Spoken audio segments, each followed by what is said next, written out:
I'm sorry, Marceline. The seats are really limited. Once we invited your father's old colleagues and my old friends, everything filled up quickly, and you're busy with work anyway. Even through the receiver, my mother Evelyn's voice was carefully, almost sweetly coated. Whenever she tried to make me accept something, she always used that voice. I sat at my drafting desk with blueprints spread out, staring at the slow flow of cars outside the window. The sound of tires rubbing against asphalt was louder in my ears than her words. I understand, Mom. Have fun, I answered shortly. There was no need to let her offer any more excuses. As soon as I said that, her voice was filled with unmistakable relief. Thank you for understanding. I love you. Those words stirred nothing in me. After the call ended, only silence remained in the room. And that silence pressed down on my shoulders like gravity. My parents' 40th wedding anniversary party. There was no seat for me. The daughter of the two people being celebrated. Everything began with the hurricane that hit our region 5 years ago. My parents' house was half destroyed and they nearly lost everything. I poured all my knowledge as an architect, all my connections, and nearly $84,000 of my savings into rebuilding their home. I believed it was my duty as their daughter. My father Lyle's tears and my mother's gratitude were enough of a reward for me then. But even after the house was rebuilt, for some reason, the bills kept coming to me. First the property taxes, then their medical insurance, then my brother Corbin's child's tuition, then my sister Laurel's credit card debt. Whenever they had a problem, they called my number. It was never a consultation. It was always a transaction. I had realized long ago that they didn't want my love. They wanted my income. Even so, I kept paying. I kept telling myself it was the only way to hold the family together. But now, I knew that connection had been an illusion. I was their ATM, their safety net. But in their shining family portrait, I had no place. I glanced at the calendar on my desk. The party was tonight. That evening, pretending to be calm, I drove for hours to the newly completed coastal villa I had designed to clear my mind. The physical distance felt symbolic of the distance between our hearts. Only the soft crackle of the fireplace echoed through the wide slate-floored living room. Here, where their laughter couldn't reach, I thought I could finally feel peace. Sometime after 9 p.m., my phone chimed with a short notification. The screen lit up in my hand. The name displayed was Tessa, my brother Corbin's wife. She almost never contacted me directly. A sense of dread rose in my chest, but I opened the message. Attached was a single photo. Under the warm lights of a restaurant, my family was gathered around a table. My parents, my brother and his wife, my sister and my uncles, aunts and cousins. Without a doubt, it was a relatives-only group photo. Everyone was raising champagne glasses, performing the perfect moment of happiness. The photo alone was enough of an insult. The message Tessa added beneath it pierced even deeper. Having the best time with the real family. That wasn't all. Tessa had posted the exact same thing publicly on social media. And separately, many of the friends my mother had mentioned posted photo after photo of the lively party. The likes were skyrocketing. I felt the blood drain from my body. Tessa had deliberately gathered only the relatives from among the large crowd and sent that photo straight to me. This wasn't simple exclusion. It was a meticulously orchestrated ritualistic expulsion. Why did she hate me this much? I knew the reason. My success reflected the failure of my brother and his wife, a cruel mirror they couldn't bear. They lived in the house whose taxes I paid. They drove the SUV whose insurance I covered. Those facts gnawed at Tessa's pride little by little. So she painted my devotion as arrogance, and my independence as betrayal. Marceline is married to her work. She lives in a different world from us. Her words were more than disdain. They were calculated poison meant to isolate me and distract everyone from her own misery. My mother Evelyn's gentle lies were powerless against Tessa's cruel truth. I set my phone down on the sofa. My fingertips had gone ice cold. For years I had been walking on thin ice. But now that ice had shattered beneath me, there was no place left to return to. A quiet anger began to spread slowly inside me. Still sitting on the sofa, I stared up at the ceiling for a while. Tessa's message burned into my mind, refusing to leave. Beyond anger, there was an eerie calm in my chest. A calm that felt almost like resignation. Scenes from the past flickered through my memory. Laurel's college graduation party. My sister, not even the main guest of honor, wearing the most expensive dress of anyone there and handing out champagne to her friends. I had paid for all of it. Then the time my brother Corbin wanted a luxury vehicle just to satisfy Tessa's vanity. "You're doing well, right?" he'd said, as if it were natural that I should provide the down payment. And I remembered the day my mother, standing in the house I had rebuilt after the hurricane, said with no shame at all, "We need a more elegant kitchen if we're going to host the neighbors. The kitchen is the face of the house. We can't invite anyone with it looking like this." My devotion had been nothing more than fuel to inflate their endless greed. I had been tossing logs into their fire, hoping to be loved, while they simply warmed themselves without giving anything back. Enough. I stood up and opened my laptop. My fingers hovered over the social media post window. At first, angry words came to mind. "I'm done being your ATM," I typed, then deleted. "Have you ever thanked me even once for what I've done?" I wrote, then erased again. Emotional words would only give them room to twist the story and paint me as the villain. What I needed was simplicity. And an unshakable decision. I selected a few photos of the villa I was currently in. The moonlit ocean visible from the glass-walled living room, the still surface of the infinity pool. This villa was the product of my blood and sweat. A place I had built, protected, and nurtured. A place they knew nothing about. Then calmly, I chose each word with precision. "To my mother and father, congratulations on your 40th anniversary. 4 years I have paid your property taxes, medical insurance, and even my brother's children's tuition. Yet at your anniversary party there was no seat for me, your family. Therefore I will spend this holiday in the place I built with my own hands. As of today, I will no longer cover property taxes, insurance fees, tuition, or any other financial support." The moment I pressed the post button, I felt the invisible chain that had been strangling me for years shatter instantly. Could breathe deeply. I had forgotten how good fresh air could taste. A storm would come soon. But I was no longer the powerless daughter standing in the middle of the hurricane. I was inside the fortress I had built with my own hands. My post was a bomb that destroyed their perfect night. 5 minutes. That was how long it took for Tessa's triumphant family photo to vanish from the internet. And a few hours after that, the silence of my villa was shattered by the harsh crunch of tires rolling over the gravel. Someone pounded on the front door as if trying to break it down. When I opened it, my family stood there. Party clothes wrinkled, faces twisted with anger and confusion. My mother stood at the front. "Marceline, why would you do something like that?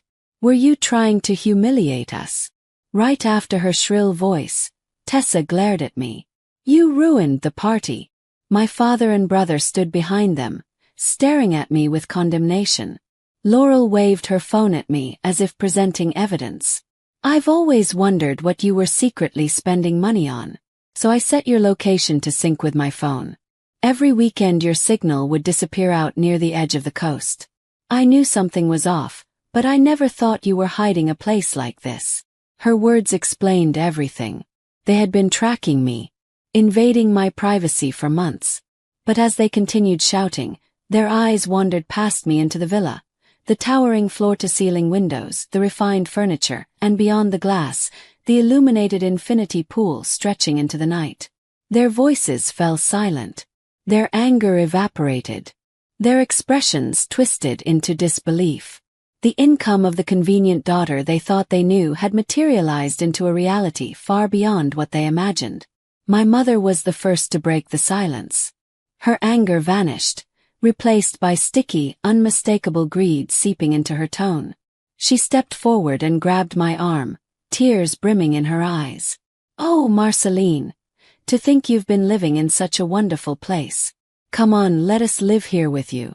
We're family after all." The moment I heard those words, they no longer looked like people to me. They were something else entirely. I slowly shook off her hand. Her touch felt like a desperate claw reaching for my wealth. I stepped back and looked at each of their faces one by one. My mother's face twisted by desire. Tessa's a mixture of envy and shock. My father and Corbin bewildered and overwhelmed, unable to grasp the situation. And then, clearly and calmly, in a voice that carried straight into their ears, I said, "Family, you say? Just a few hours ago, Tessa sent me a message saying I was spending the night with the real family." I could see Tessa's face drain of all color at my words. My mother opened and closed her mouth as if trying to speak, but no words came out. They used the word family only when it was convenient for them, only when it benefited them. "So tell me," I continued, "how do you define family? Is it a temporary contract that applies only when you need my money?" No one could answer. Their silence said more than any words could. I drew a line between us, an invisible line they would never cross again. Listen carefully. As I wrote on social media, as of today, all financial support from me ends completely. The post-hurricane repairs, the property taxes, the insurance fees, your wasteful spending for appearances. Every bit of it. I placed my hand on the door. And this villa is my asset, built by me alone from what was left after covering your extravagances. You have no right to step onto this property. Not one step. Leave now, I said, my voice firm and unshaking, and don't ever come back. Without waiting for a response, I closed the heavy door slowly, deliberately, right in front of them. The thud echoed like the beginning of my new life. Even after it closed, I could hear their shouting and pleading through the thick wood. But soon the voices shifted into resignation. Then the sound of their car engine faded into the distance. Silence returned to my fortress. With trembling hands, I drank a glass of water. It felt like the exhaustion after performing a complicated surgery. Draining but necessary. The next morning I began to act. First, I spread out the weekly forwarded mail that had arrived from my primary residence. Among the stack I spotted a thick envelope from a bank I didn't recognize. Oak Ridge National Trust, a bank I had never done business with. Cold feelings slid down my spine. I set the envelope aside for the moment and called the attorney I had been referred to, a lawyer named Jonas R. Branton, a composed veteran specializing in real estate and financial crimes. I briefly explained the situation, including my family's sudden appearance at my villa the night before. He listened quietly, then spoke in a calm, steady voice. "Marceline, you are not only morally justified, you are legally correct. First, regarding the trespassing on your property and the threatening behavior, we will immediately file for a restraining order. They must never be allowed near your property again. As for ending the financial support, that is simply the cessation of voluntary gifts. There is no legal issue whatsoever." His quiet yet firm words gave solid structure to what I had already decided. "Now then," he continued, "please gather all documents related to this matter, especially anything showing the payments you've made on their behalf." At that point, my eyes drifted back to the envelope on the table. "Mr. Branton, actually, there may be another problem." I tore open the envelope as I began to explain. A suspicious loan taken out in my name, one I had never signed, and the possibility that someone had forged my digital signature. On the other end of the line, Mr. Branton drew a sharp breath. For the first time, a cutting edge entered his normally calm voice. "That is not a family dispute," he said. "That is clear-cut fraud." His instructions were precise and swift. "First, we need facts. Contact the bank immediately and request all detailed records of the contract, especially timestamps and the IP addresses associated with the digital signature. I will send an official request under my name as well, but the fastest response will come from you." I immediately called Oak Ridge National Trust's Fraud Investigation Department. As I explained the situation, I heard tension rising in the representative's voice. Few hours later, the bank called back. Their findings confirmed my worst suspicions. "According to our records," the investigator said, The refinancing contract under the name Marceline Arden was digitally signed 2 months ago, on a Thursday at 3:12 p.m. The IP address used matches perfectly with the connection registered to an address in Pinecrest Hills, your parents' home. My hand clenched the phone. But the investigator wasn't finished. And during the signing process, an authentication code was sent to the registered mobile number used for identity verification. The number ends in 3774. I knew that number. It belonged to Laurel. All the pieces snapped together. At 3 p.m. that day, I had been in a conference room presenting designs to a major client. Meanwhile, in my childhood home, my sister had typed in the verification code sent to her phone. And my parents had either silently condoned the act or actively encouraged it. The house I had saved 5 years ago had become the crime scene used to destroy me. After hanging up the phone, I couldn't move for a while. I no longer felt betrayed.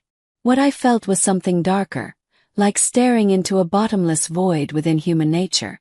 They had stolen not only my assets but also my goodwill, my affection, and the last remaining trust one had invested in the word family. The next day, I visited Attorney Branton's office with all the evidence in hand, the bank's official investigation report, the IP address logs, and a thick file of statements proving every payment I'd covered on their behalf.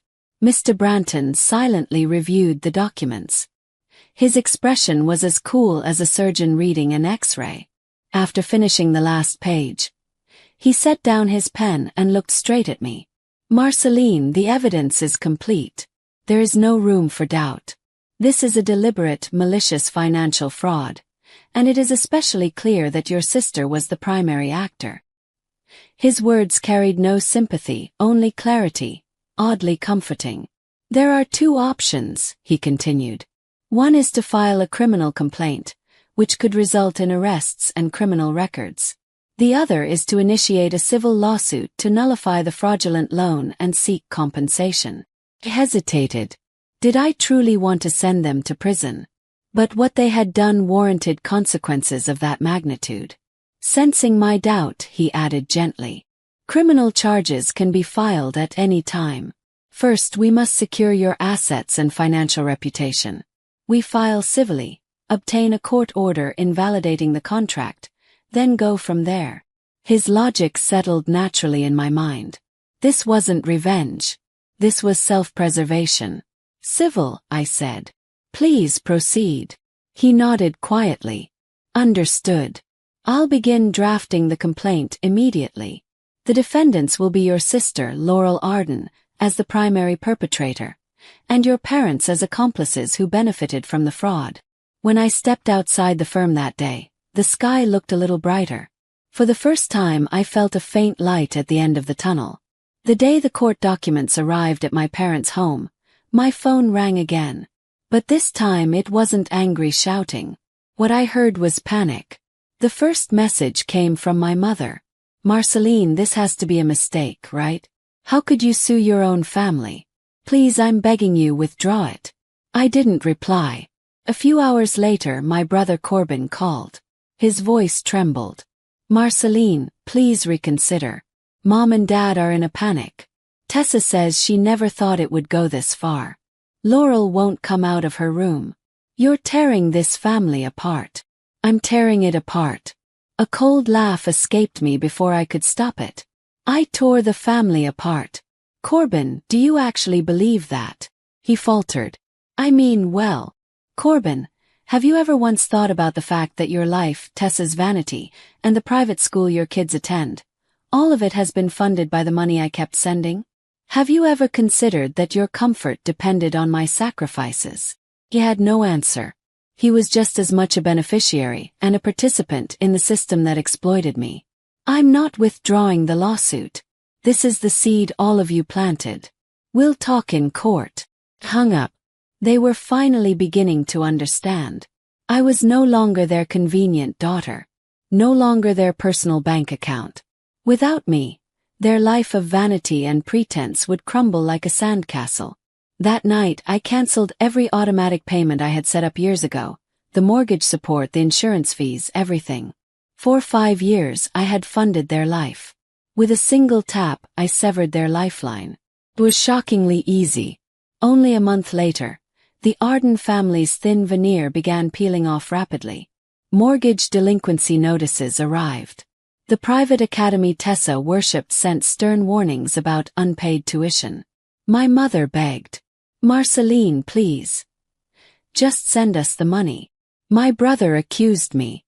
"Because of you, my kids are going to be expelled." Not a shred of remorse. Not a scrap of accountability. And then, one afternoon, I received a direct call from Tessa. But what I heard wasn't pleading. It was a shrill, hysterical scream. "Marceline, you ruined everything. Our whole plan is falling apart because of you. The kids are humiliated. The house is buried in collection notices. Is this what you wanted?" She cried, screamed, hurled insults. Her words barely coherent. "If it weren't for you, we would have been happy." That was her truth. My existence had wounded her pride, a mirror she could not bear to face. Her entire world had depended on using me. Now without me she was drowning. I ended the call without saying a word. Her outburst had no legal relevance. Only emotional chaos. I reported the facts to Attorney Branton. His reply was brief. A sign that they're cornered. Their emotional collapse no longer concerned me. Months later, the first hearing was held. The sight of my family in court was pitiful. No expensive clothes. No polished smiles. They looked gaunt, shaken, as if life had drained out of them. A court-appointed attorney sat beside them. His expression already resigned. In stark contrast, the table before Attorney Branton and me was stacked with immovable evidence. The trial was one-sided. Mr. Branton presented facts calmly, methodically. Bank records, IP address logs, verification codes linked to Laurel's phone. Laurel couldn't even answer the judge coherently. I don't remember. I didn't mean to."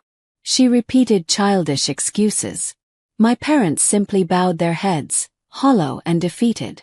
And then Mr. Branton projected 2 images onto the courtroom monitor. The air froze. One was the screenshot of the photo Tessa had posted publicly. The other was the same photo she had privately sent to me, accompanied by the message meant to erase me from the family. The judge's face hardened. The truth was undeniable. By the end of the day, the judge's decision was exactly what anyone would expect. 6 months after the ruling, the Arden family's kingdom had collapsed beyond recognition. Laurel declared bankruptcy. My parents had their house seized and fled town nearly in the manner of a midnight escape. No forwarding address, no dignity, nothing but the consequences of their own actions. And my brother and his wife.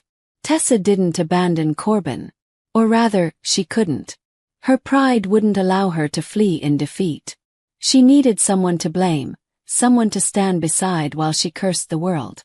They were driven out of the upscale neighborhood they treasured and forced into a cramped apartment complex far from the city center. Corbin earned meager wages doing day labor work. And Tessa, who once bragged endlessly about her lifestyle, swallowed her pride and took a job scanning groceries at a supermarket checkout. These people, who once looked down on me, now struggled to feed themselves. Their days revolved around survival, arguments, and exhaustion. Private school for their children was no longer even a dream.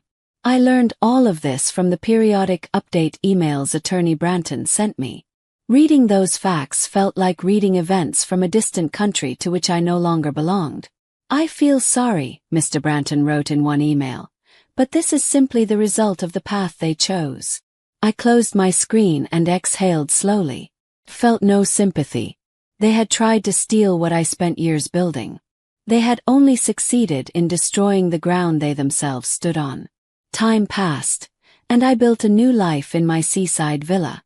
One sunny afternoon, as I drank coffee on the terrace overlooking the shimmering ocean, the gate intercom rang. The monitor showed Tessa, exhausted, disheveled, wearing cheap clothes that no longer fit her carefully crafted image. She had broken the restraining order just to come here. I hesitated for a moment, then pressed the call button. "What do you want, Tessa? You realize it's illegal for you to be here, don't you?"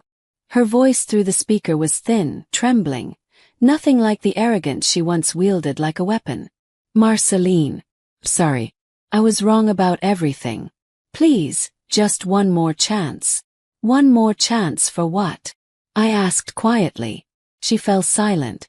Then, choking on her words, she finally said, I just want to give the kids a decent meal. Please help us. Her words were shaped like an apology, but even through the screen I saw the truth in her eyes. Not remorse. Not reflection. Only humiliation. And resentment that life had brought her to this moment. She had come to beg the person she hated most. Not out of understanding. Not out of genuine apology. But out of desperation. I returned her own past words to her calmly, distinctly. You said you were having the best time with your real family only. From now on, you should continue spending your life with that real family only. Through the monitor I watched her face contort. Hurt, disbelief, fury, despair, all crashing together. I said nothing more. With one final click I shut off the call. And switched off the gate power entirely. The children were innocent. If someday they were abandoned by their foolish parents and left without support, then perhaps, I would extend my hand to them directly. But that help would never pass through Tessa again. And besides, everything she said today was not for the children. It was for herself. For her pride, her comfort, her survival. I lifted my coffee cup and gazed out at the endless blue horizon. The sea breeze brushed gently across my skin. The sunlight danced on the water like shards of hope. The world before me was wide, open, limitless. A life where no one had the right to drain, to trespass, or to break me again. For the first time, the word freedom felt real. And I knew, with perfect clarity, that no one would ever cross my boundaries again.